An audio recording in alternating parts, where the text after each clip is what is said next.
қауымы, құрметті біздің ардагерлеріміз, әріптестеріміз, бұл жерге енді мәслихаттық корпусқа келіп отыр. Бүгінгі Жаңаөзен қаласында үлкен бір қуаныштарымыздың бірі, көптен бері жоспарлаған жұмыстарымыз.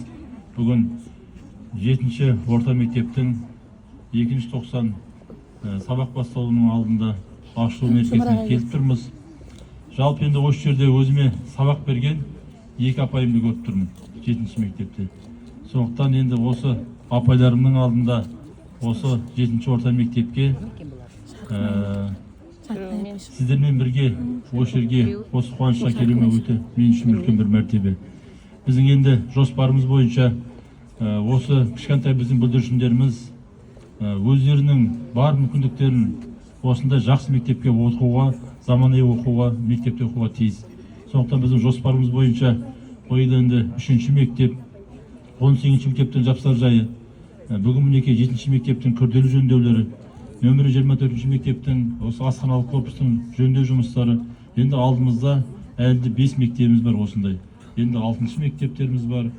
Басқа да осы Жаңаөзен қаласындағы және іргелес ауылдарындағы 5 мектептің осындай күрделі жұмыстарын жалғастыра береміз.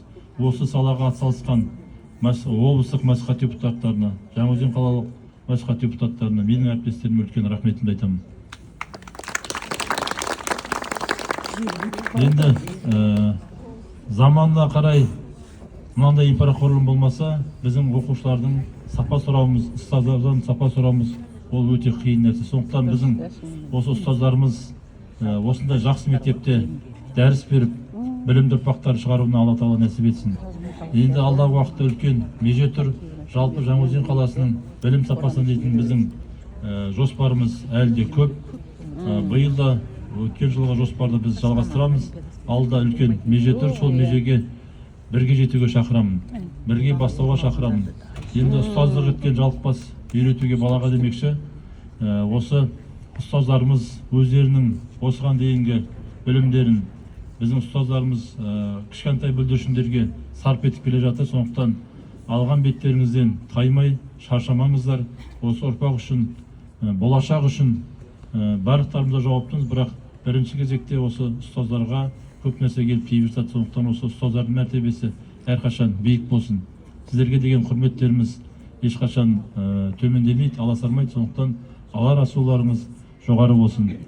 Енді әр кездесуде айтып жүреміз, алты алаштың басы біріксе төр ұстаздардікі деп. Сіздердің құрметтеріңіз, сіздердің мәртебелеріңіз әрдайым биік болсын. Бүгінгі мереке құтты болсын. Рахмет баршаңызға.